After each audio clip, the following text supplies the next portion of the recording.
Assalamualaikum warahmatullahi wabarakatuh.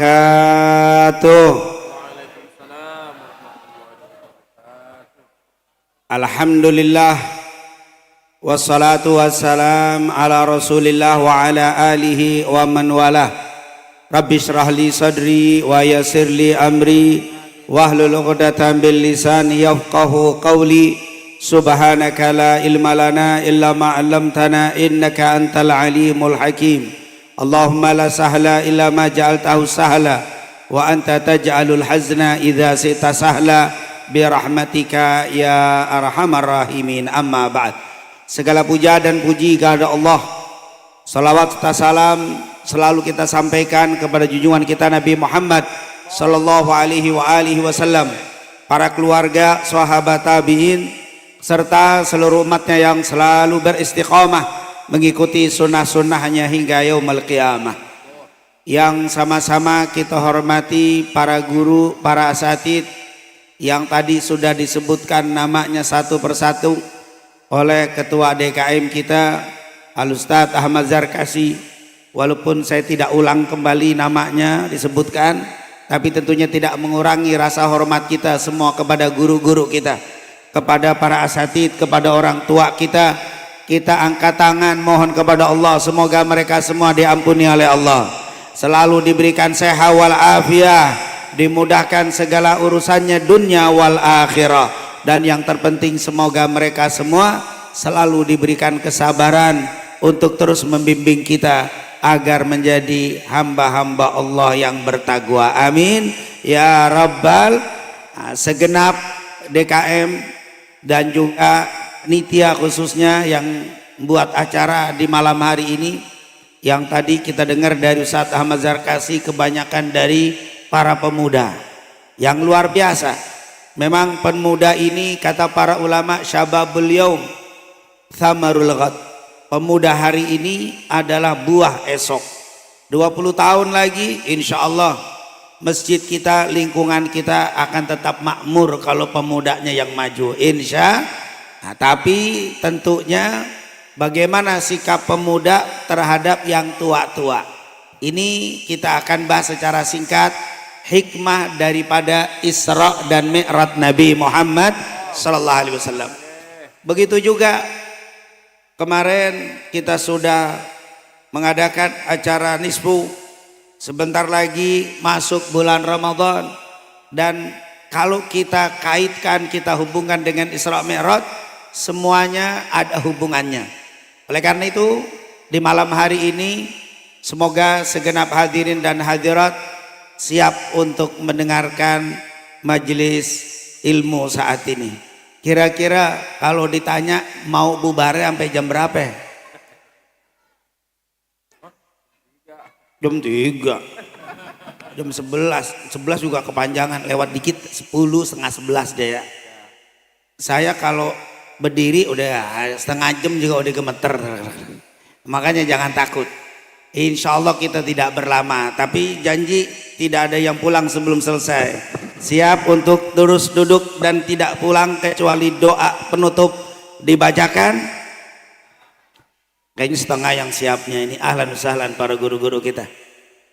Siap dengerin ibu bapak. Yang paling bagus kalau kita hadir di majelis taklim, di majelis ilmu, sampai ditutup dengan doa penutup. Itu paling keren, sempurna pahalanya. Kalau ibarat sholat, man shallal ma'al imam hatta yansarifa, siapa yang sholat bersama imam sampai imamnya selesai, seperti menghidupkan satu malam penuh. Tuh syaratnya sampai habis. Kalau makan sampai habis, jangan ditinggalin sisa makanan. Kalau kita beramal, al-a'mal, yaitu kata para ulama, innamal a'malu bil khawatim. Amal itu dilihat dari khawatim, penutupnya. Makanya insya Allah kita siap dimanapun, bukan hanya Isra Mi'raj saja, majelis taklim di mana saja. Kalau bisa biasakan sampai ditutup dengan doa. Insya Allah gurunya nggak panjang-panjang. Nah, kalau tadi anak muda mulainya jam 9 baru baca rotib, baca zikir jam 12, yaitu untuk pemuda. Yang tua mau minta izin duluan nggak apa-apa. Nah, tinggal angkat tangan, jalan deh yang tua, dimaklumin. hadirnya sebentar orang-orang tua kita, duduk aja sebentar selesai, cukup nambah berkah majelis ini. Makanya kita doakan biar orang tua kita panjang umur semuanya, sehat walafiat, amin ya rabbal. Singkat, kita akan menerjemahkan ayat yang berbicara tentang Isra dan Mi'raj.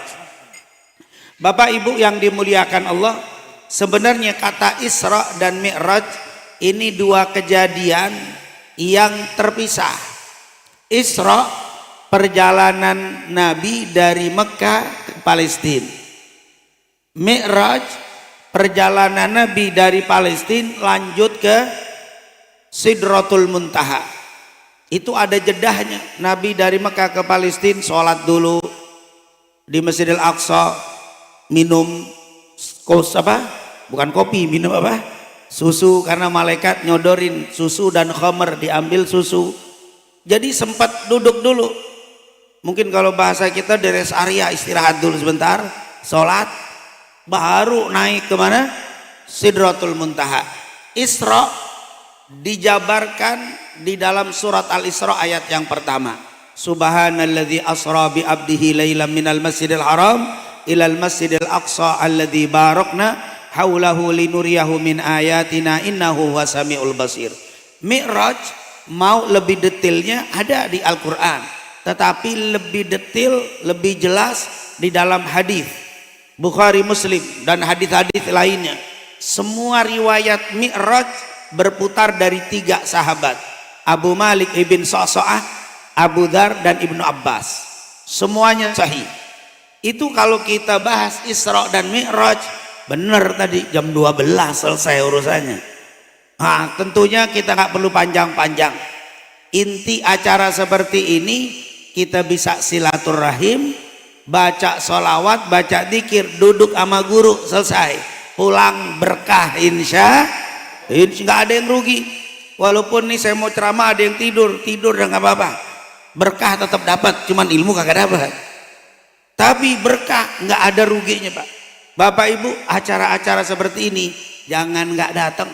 Niatin silaturahim, niatin dzikir, niatin sholawat, niatin ketemu ngelihat guru-guru, selesai. Itu sebuah perkumpulan yang tidak layak untuk tidak kita datangi, harus kita datangi. Insya Allah acara-acara seperti ini akan diteruskan terus sama para pemuda kita.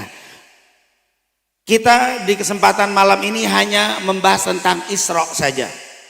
Kenapa? Karena Isra ini banyak diungkap di dalam surah Al-Isra ayat pertama, dan ayatnya tidak terlalu panjang. Insya Allah dengan waktu yang kita miliki bisa kita terjemahkan, bukan ditafsirkan. Kalau ditafsirkan terlalu panjang, jam segini bahas ayat dengan tafsir para ulama, ya kalau ada syukur 25% aja masuk, mendingan dah.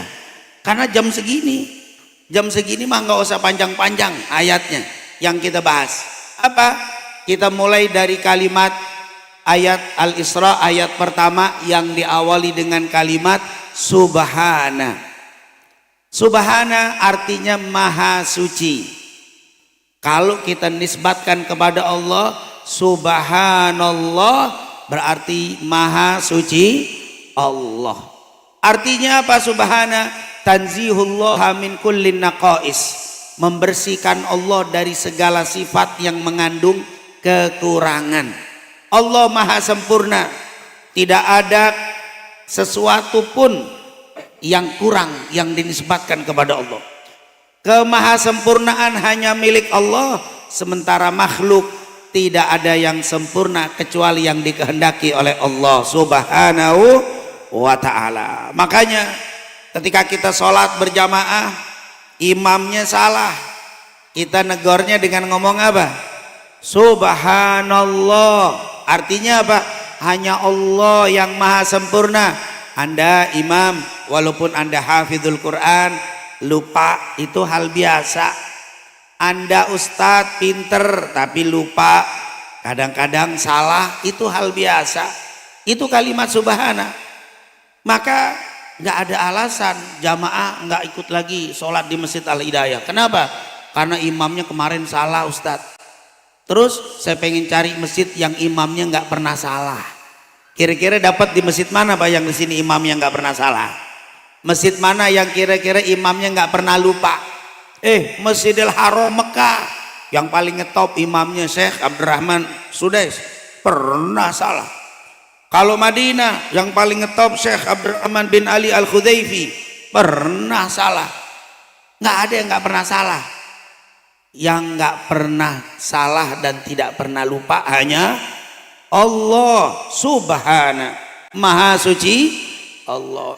Tiba-tiba ada jamaah, saya nggak mau ngaji lagi dah di Majelis Taklim itu. Kenapa? Ustadznya kemarin salah.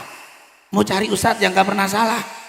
Nggak mungkin. Antum mau cari nggak bakal punya ustadz sampai mati. Karena manusia, al insan mahalul khata' wan nisyan.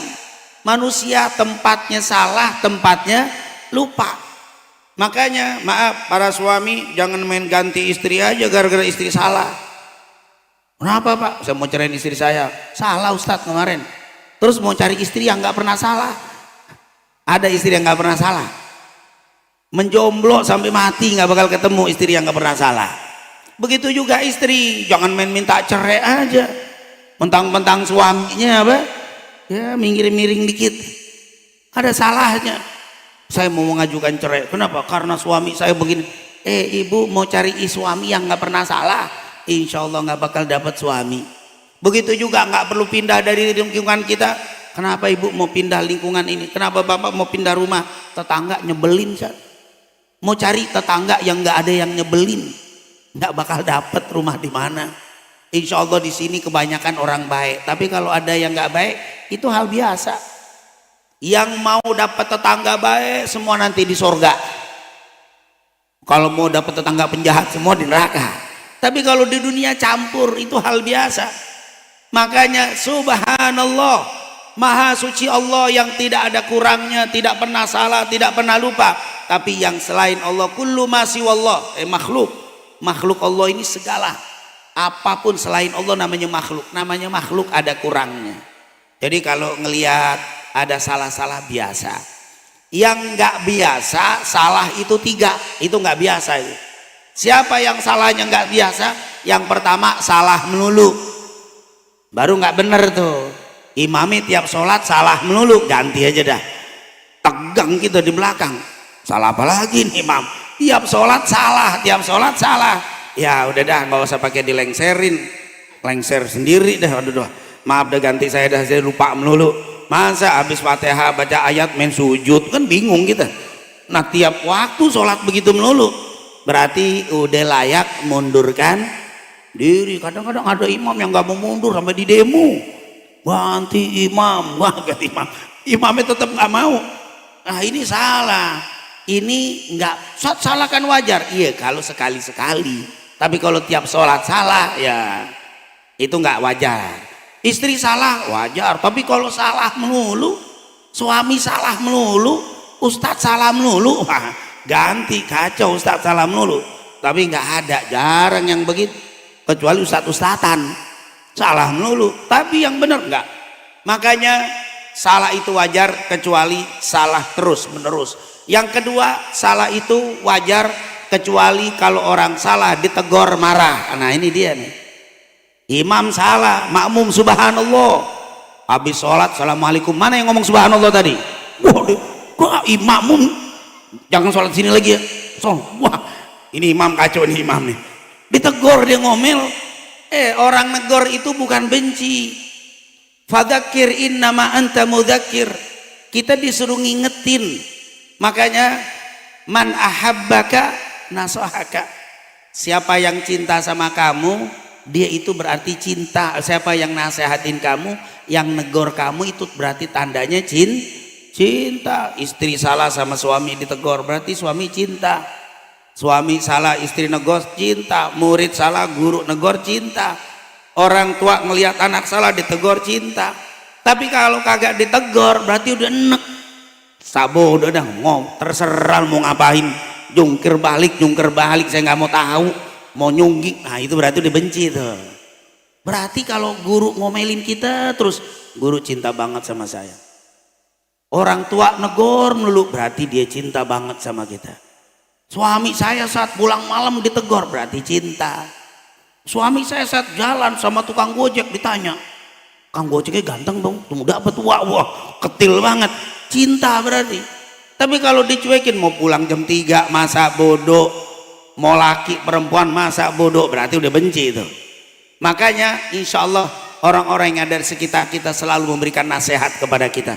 Wabil khusus guru-guru kita, terutama para pemuda sebagai panitia, kebanyakan para syabab, para pemuda, jangan marah, jangan tersinggung, jangan ngambek kalau ditegur sama orang tua, tanda cinta mereka.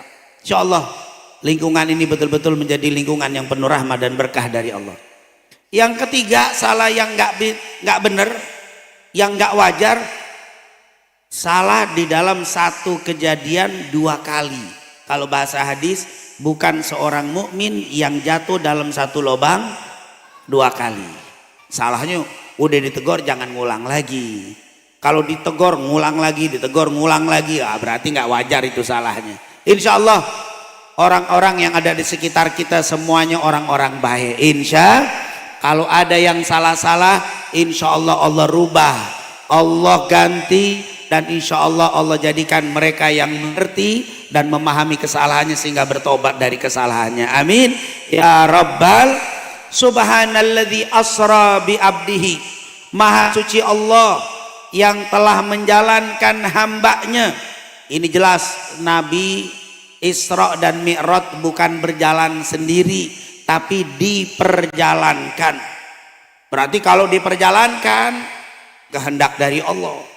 Kalau kehendak dari Allah, idza arada syai'an ayyaqula lahu kun fayakun. Sudah. Ini babnya bab kekuasaan Allah. Jadi jangan mikir Rasul berangkat dari Mekah ke Palestina. Mekah Palestina itu sekitar 1.500 kilo. Kalau zaman dulu naik onta sebulan satu perjalanan. Karena onta itu bisa jalan satu hari kuatnya 50 kilo. 50 kilo satu hari. Lebih dari 50 kilo ontanya biasanya ngambek. Onta tuh ya maaf ya, binatang nurut, tapi kalau dipaksa teka kata orang. Kagak modal dia. 50 cukup istirahat harusnya. Kalau satu hari dibikin 75 kilo ngambek dia. Onta ini binatang antik, makanya kita disuruh memperhatikan, afala yanzuruna ilal ibili kaifa khuliqat.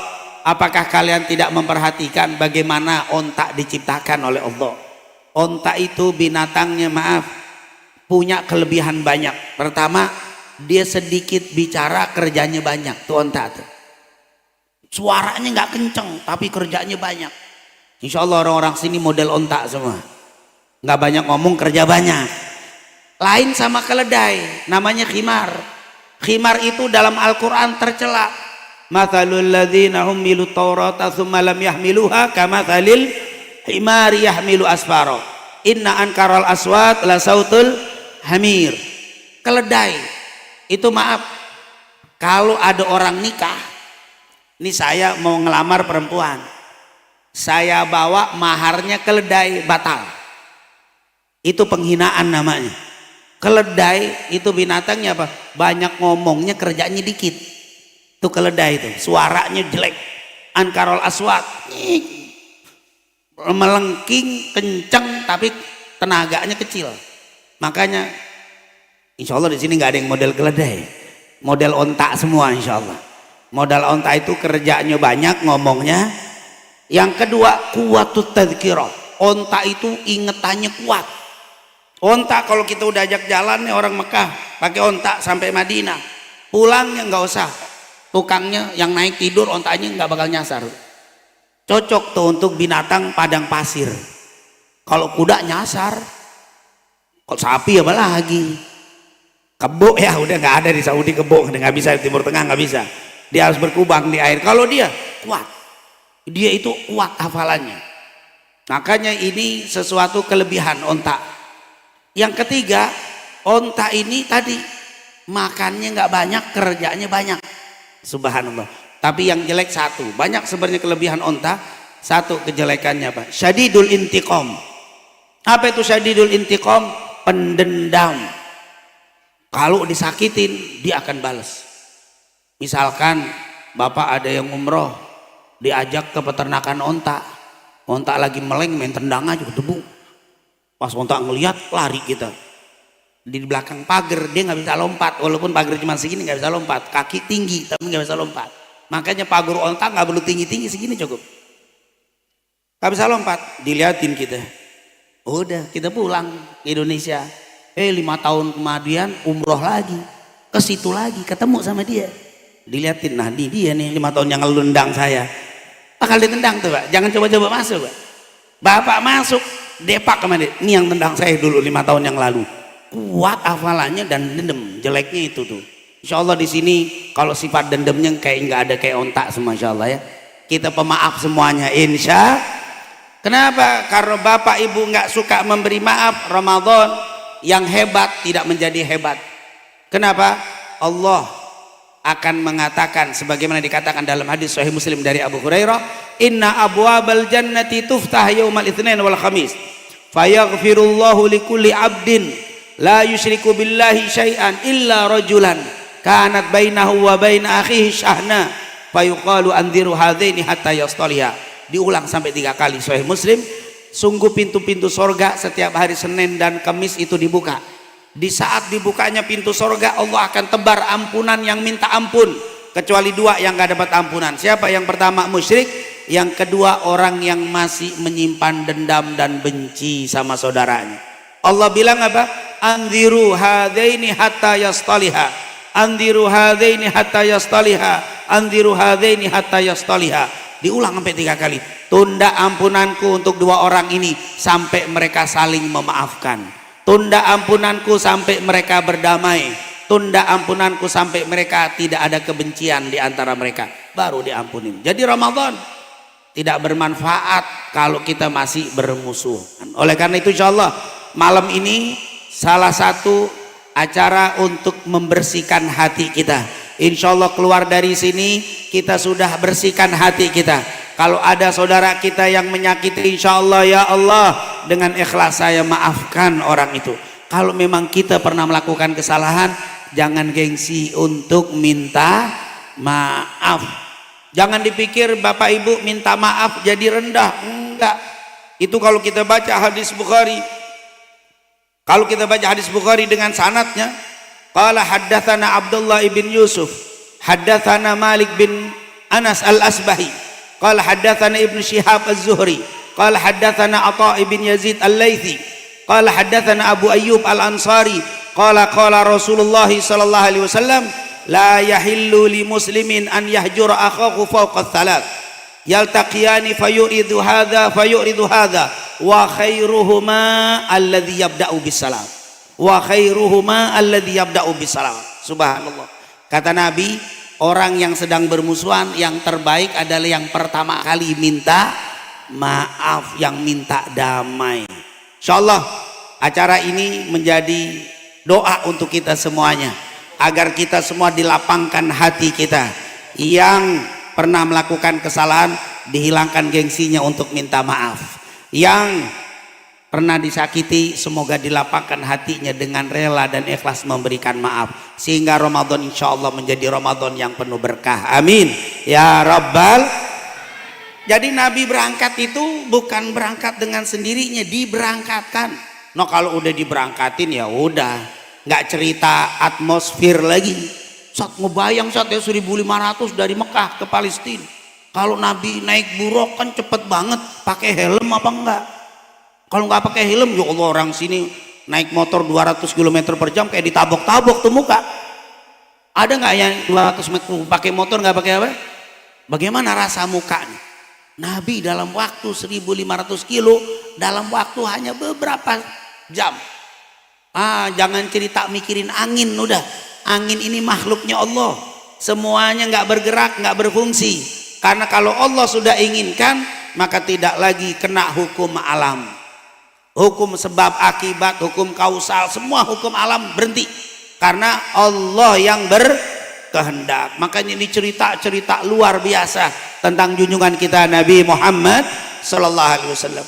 Berangkat Nabi Muhammad diberkatkan oleh Allah dengan apa? Buraq di dalam hadis Abu Malik Ibn Sa'sa'ah.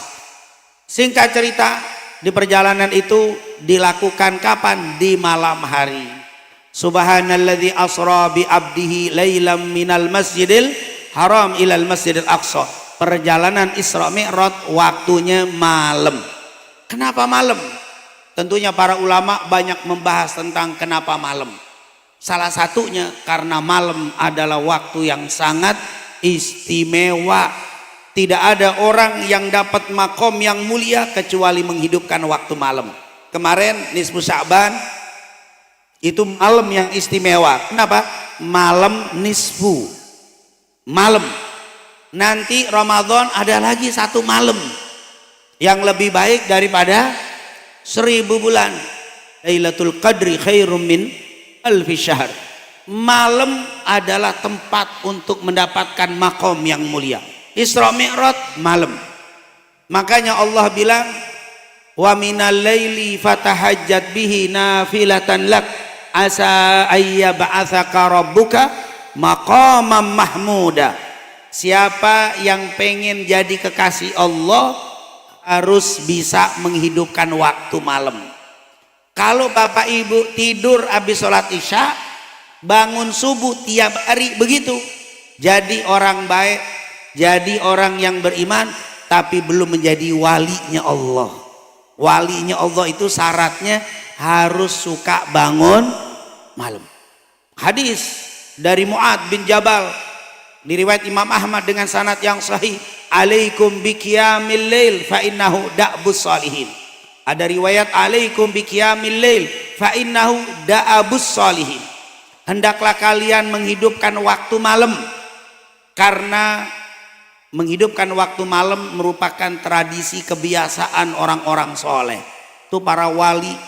Siapa ini? Kiai Khalil Bangkalan, ulama wali yang luar biasa. Kiai Abdul Hamid di Pasuruan, Al Habib Husain bin Abu Bakar Al Idrus di luar Batang, Habib Abdullah ibn Muhsin Al-Attas. Para kiai, para ulama, para habaib yang jadi wali semuanya adalah suka menghidupkan di waktu malam. Nabi Muhammad seumur-umur nggak pernah bangun subuh. Beliau selalu bangun sebelum subuh. Sahabat kalau bangun subuh nangis, Pak.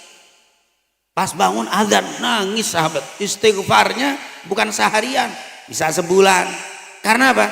Karena bangun di waktu subuh. Kalau kita kan bangun subuh apa? Alhamdulillah udah adzan. Alhamdulillah udah adzan. Itu bagi zaman dulu nangis mereka. Kenapa? Karena nggak ada ulama bangun di waktu subuh. Bangunnya sebelum subuh. Ntar nih orang sini kayaknya juga nangis kayaknya kalau sebulan lagi bangun pas adzan subuh. Kenapa? Kelewatan sahur. Pas bangun adzan subuh, astagfirullah. Wah, kayak salaf nih, ulama salaf nih begini nih. Istighfar kalau bangun adzan subuh. Gara-gara mikirin nasi goreng. Ya Allah, nasi goreng udah siap, bangun subuh. Ya Allah nggak kemakan. Kopi, ya Allah ngeliat tambah istighfar lagi. Kalau orang dulu begitu memang. Cuman bukan karena makan, mereka bangun lewat qiyamul lail. Luar biasa. Insya Allah kita semuanya dijadiin para kekasihnya Allah Subhanahu Wa Taala, sehingga kita dimudahkan untuk qiyamul lail. Makanya tadi dibilang maqamam mahmuda, kalian akan diberikan makom yang mahmud, yang terpuji kalau bangun di waktu malam. Insya Allah Allah berikan kepada kita kekuatan, hidayah, kemudahan untuk qiyamul lail. Amin. Dan kita manfaatkan besok bulan Ramadan. Bulan Ramadan itu mendidik kita untuk qiyamul lail. Sebulan dididik supaya bangun sebelum subuh. Insya Allah setelah Ramadan pergi, bangun sebelum subuh tetap istiqomah. Amin ya Rabbal. Yang terakhir, Rasulullah sallallahu alaihi wasallam diperjalankan dari Masjidil Haram ke Masjidil Aqsa di waktu malam, dan dikatakan di waktu malam, subhanalladzi asra bi abdihi lailan minal masjidil haram ilal masjidil aqsa alladzi barakna haulahu. Kenapa Nabi diperjalankan dari masjid ke masjid, dari Masjidil Haram ke Masjidil Aqsa. Ternyata kata ulama pelajaran untuk kita, bapak-bapak kalau mau dapat kemuliaan dari Allah, hidupnya nggak boleh jauh dari masjid. Dari masjid ke masjid. Seorang muslim kalau nggak suka dengan masjid, jarang ke masjid, ini berat mendapatkan kemuliaan. Ini alhamdulillah ada masjid kita yang luar biasa indah ini. Nikmat, tempatnya juga enak, strategis banget, ada payungnya lagi. Yang bak mobil jadi nggak kepanasan. Ini luar biasa. Ini tinggal kita gunakan. Ini adalah jalan untuk kemuliaan. Makanya Allah katakan dari Masjidil Haram ilal Masjidil Aqsa. Masjidil Haram dibangun oleh Nabi Ibrahim alaihissalam dengan dibantu oleh putranya Nabi Ismail alaihissalam. 40 tahun setelah pembangunan Masjidil Haram Mekah, dibangunlah Masjidil Aqsa. Disebut Aqsa karena letaknya jauh dari Masjidil Haram. Tempat yang paling jauh masjid hanya dari Mekah itu adalah ini, maka disebut Aqsa. Aqsa itu pojokan, tempat jauh. Waja'a rajulun min aqsal Madinah, surat Yasin itu ya. Dan datang dari pojokan kota Madinah seorang laki-laki. Aqsa itu jauh. Dan para ulama mengatakan Masjidil Haram Mekah 40 tahun kemudian di Masjidil Aqsa dibangun. Masjidil Aqsa dibangun, peletakan pertama batunya diletakkan oleh Nabi Allah Daud alaihissalam. Baru mau proses meninggal Nabi Daud, diteruskan oleh Nabi Sulaiman alaihissalam.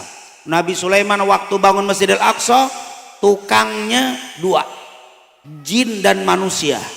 Dibuat sip manusia semua yang kerja, jin istirahat. Seminggu, besok jin semua yang kerja, manusia istirahat. Wah, berarti zaman dulu jin nyemen. Zaman Nabi Sulaiman nyemen dia, bawa bata, ngaduk. Itu luar biasa. Itu diceritakan oleh Al-Imam Ibnu Katsir dalam kitabnya Al-Bidayah wan Nihayah. Dibuat, tapi yang unik, giliran manusia yang kerja, Nabi Sulaiman duduk di mihrabnya berzikir dan berdoa kepada Allah. Tapi giliran bangsa jin kerja, Nabi Sulaiman duduk ngemandorin mereka. Dimandorin tuh bangsa jin. Akhirnya bangsa manusia merasa nggak dimandorin, kok dibedain. Datang mereka ke Nabi Sulaiman. Wahai Nabi, kenapa kok giliran kita yang kerja kagak dimandorin, kagak diawasin? Tapi giliran bangsa jin yang kerja kok dimandorin, diawasin terus. Apa kata Nabi Sulaiman? Bangsa jin nih kalau kagak diawasin, kagak kerja. Kebanyakan bangsa jin jarang yang ikhlas, makanya mesti diawasin. Oh, ternyata yang model kerja diliatin doang. Model apa? Model jin ini ternyata. Kata Nabi Sulaiman, jin jarang yang ikhlas, harus diawasin. Di sini insya Allah nggak ada ya, model-model manusia semua di sini. Yang kedua, kata para ulama menunjukkan jangan bapak-bapak pernah kerjasama sama jin. Nggak ada yang bilang, Ustaz, jin yang kerja sama saya ikhlas. Jarang jin yang ikhlas. Mesti dia minta sesuatu. Paling tidak tolong dah siapin kopi manis, kopi apa? Kopi pahit, 7 kue, kembang. Nah, hati-hati tuh. Kalau orang yang sudah Isra Mi'raj tuh nggak percaya lagi dia sama kayak begitu. Ustaz, saya nggak kerja sama jin, tapi saya dekat sama orang yang kerja sama jin, sama aja. Dukun, kedatang ke dukun, nanya, jangan. Kalau sebelum Nabi Muhammad lahir, jin bisa mendengar suara atau berita-berita langit. Itu kita kalau baca surat Al-Muluk, itu ketika menafsirkan bagaimana waja'alnaha rujuman lisyayatin. Bintang itu ada 3 modelnya. Bintang pertama untuk penunjuk arah jalan, bukan arah hidup. Malah sekarang bintang jadi arah hidup. Lahirnya bintang ini, namanya bintang ini, arah hidup itu beda. Bintang itu untuk menjadi arah jalan. Yang kedua, zina, hiasan langit. Yang ketiga, sebagai rujuman lisyayatin, sebagai panah, sebagai lemparan untuk jin-jin yang pengen dengar berita. Sebelum Nabi Muhammad, jin bisa ngedenger tuh. Katanya malaikat turunin hujan di wilayah Jati Asi. Malaikat jin langsung ngomong sama dukun, mbah, ntar nih jam 2 malam hujan nih Mbah. Kata si Mbah tadi ngumpul, si dukun bilang, Pak Jati Asih siap-siap ya, jam 2 hujan. Bener hujan, kagak pakai ramalan cuaca karena denger berita dia. Tapi setelah kelahiran Nabi Muhammad, setiap mau naik itu dilempari dengan bintang-bintang yang membuat mereka terbakar. Akhirnya si Mbah nanya sama dukun, sama si jin, nih Jati Asih jam 2 hujan apa enggak? Aduh putus hubungan, saya nggak tahu lagi beritanya. Kayaknya si hujan kayaknya, ngomong begitu. Kalau sebelum lahirnya Nabi Muhammad pasti bener, tapi kalau setelah kelahiran Nabi Muhammad putus. Hujan nggak? Kayaknya si hujan. Bisa hujan bisa enggak. Kalau hujan kebenaran, nggak hujan alasan deh. Oh tadi ada yang berdoa nih jadi hilang. Ah itu dukun pinter aja ngomongnya. Itu makanya karena pinter begitu suka disebut orang pinter. Tapi pinter ngakalin, bukan pinter apa? Jangan dibilang orang pinter, maaf ya. Kalau ustadz, kiai panggil orang pinter. Tapi kalau dukun jangan bilang orang pinter. Dukun aja, jangan apa? Itu label sayang, itu nggak bagus. Kalau mereka dukun orang pinter, nak kiai apa? Siapa? Lawannya orang bodoh, kan kiai lawannya biasanya. Insya Allah kita doain para ulama kita, para kiai kita selalu diberikan sehat walafiat. Mereka lah yang harus jadi panduan kita, bukan jin tidak bisa. Akhirnya benar, Nabi Sulaiman dikasih kabar berita mau meninggal. Nanti ceritanya panjang. Dia melihat pohon, setiap pohon yang tumbuh, daun rumput yang tumbuh di masjidnya, ditanya sama dia, siapa namamu? Berdialog sama pohon. Kalau dia pohon, ada yang sebut kharab, saya pohon kharab ini yang merusak pohon, tembok bisa rusak.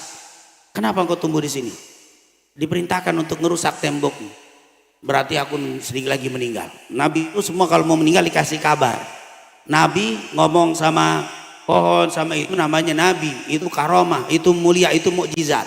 Tapi kalau antum ngomong sama pohon, ngomong sama kambing, itu bukan karomah, itu stres itu lah. Karena kadang-kadang mau coba-coba biar ngomong sama pohon, wah lain. Kalau Nabi mukjizat, orang-orang soleh karomah. Nah kalau kita ngomong begitu, nggak usah itu cari magom-magom, nggak usah. Jangan cerita, jangan mimpi pengen cari keramat.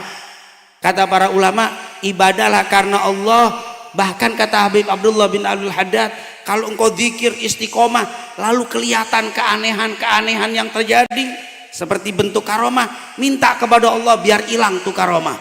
Karena khawatir kalau nggak kuat nanti jadi rusak kita gara-gara apa? Cukup bapak ibu istiqomah ibadah, itulah yang hakikatnya yang namanya karomah. Al istiqomatu khairun min alfil karomah. Keistiqomahan lebih hebat daripada 1000 keramat.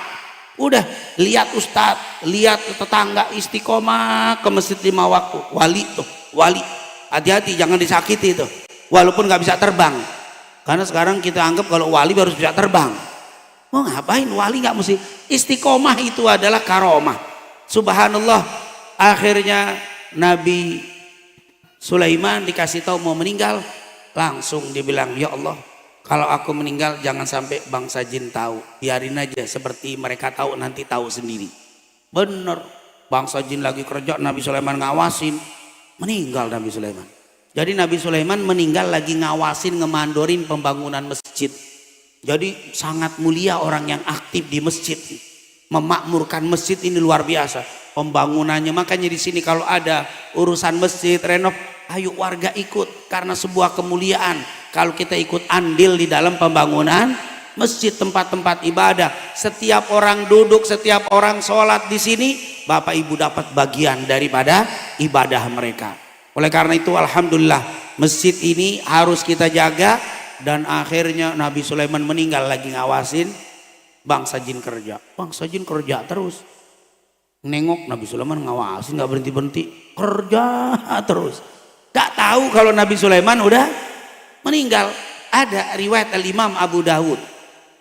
Imam Abu Dawud itu waktu mendengar cerita Nabi Sulaiman itu pakai tongkat. Dia itu ketahuan meninggalnya karena tongkatnya patah. Patah dia jatuh. Ternyata Imam Abu Dawud mencari, meneliti tongkat digunakan oleh Nabi Sulaiman, jenis kayu apa. Setelah dapat ditaruh di pasir, di tanah, berapa lama hancur dengan rayap? Subhanallah, diteliti. Kalau kita mau penelitian, yang paling banyak meneliti adalah Sulaiman ibn Ash'ath, yang kita kenal dengan Imam Abu Dawud, yang menulis kitab Sunan Abi Dawud.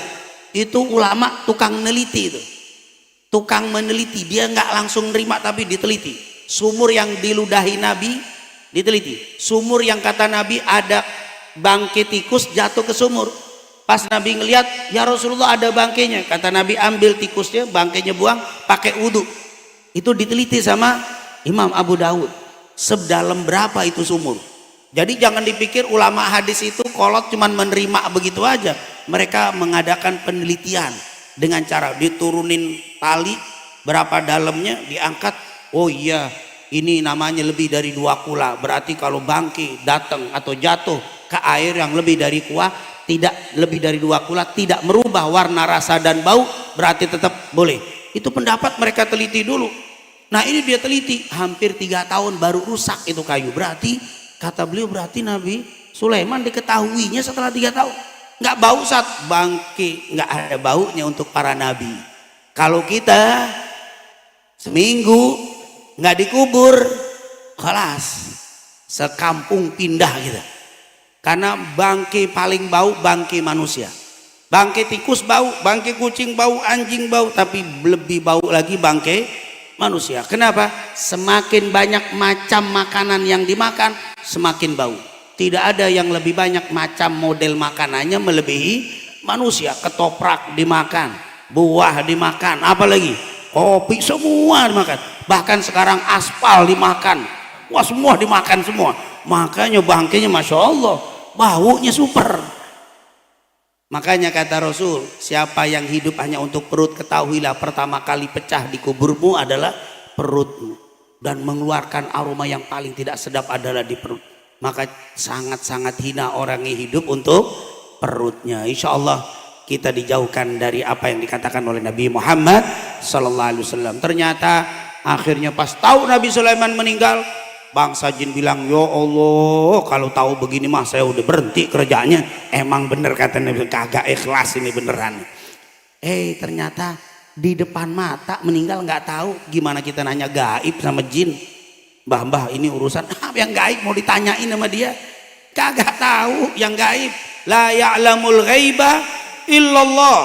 Tidak ada yang mengetahui gaib kecuali Allah subhanahu. Akhirnya jadilah Masjidil Aqsa alladzi barakna haulahu. Bapak Ibu yang luar biasa, dikatakan yang telah diberikan keberkahan di sekitarnya. Masjid itu berkah udah jelas. Masjid ini berkah udah jelas. Kenapa? Yang masuk semua ibadah, yang masuk semua zikir, yang masuk niat baik, tidak ada yang buka maksiat, buka aurat, tempat penuh berkah. Tapi yang menarik, alladzi barakna haulahu. Memang ayat ini untuk Masjidil Aqsa, tapi ada para mufassir mengatakan al-ibratu bi umumil lafzi la bi khususis sabab. Memang sebab turunnya Masjidil Aqsa, tapi lafaz ini bersifat umum. Alladzi barakna haulahu. Artinya apa? Masjid itu bukan hanya berkah masjidnya, tapi sekitarnya juga berkah. Ini bersyukur nih rumah-rumah yang dekat masjid. Berkah Bapak Ibu yang tinggal dekat masjid dapat percikan berkah. Sama kalau kita tinggal di tempat lokalisasi tempat maksiat, dapat sialnya. Tempat kita di sekitarnya ada majelis taklim, dapat berkahnya. Masjid luar biasa. Makanya berkahnya banyak, tapi memang kadang-kadang berisik dikit. Berisik. Tadi ada anak muda mulai jam 9, selesai jam 11. Kadang aduh ganggu. Gangguannya insya Allah nggak tiap waktu, hanya Selasa misalkan. Itu pun ditutup dengan keberkahan lebih. Oleh karena itu insya Allah, Allah jadikan lingkungan kita ini semua berkah. Adanya masjid yang kita cintai ini. Semoga Allah subhanahu wa ta'ala selalu memberikan taufik hidayah kepada kita semuanya. Dan insya Allah kita mohon kepada Allah, semoga dengan keberkahan majelis yang mulia ini, Ramadan ini menjadi Ramadan terbaik untuk kita semuanya. Dan Ramadan ini insya Allah tidak menjadi Ramadan terakhir untuk kita, tapi Allah pertemukan kembali dengan Ramadan di tahun-tahun yang akan datang. Amin, amin ya rabbal alamin. Lebih kurangnya saya mohon maaf. Assalamualaikum warahmatullahi wabarakatuh.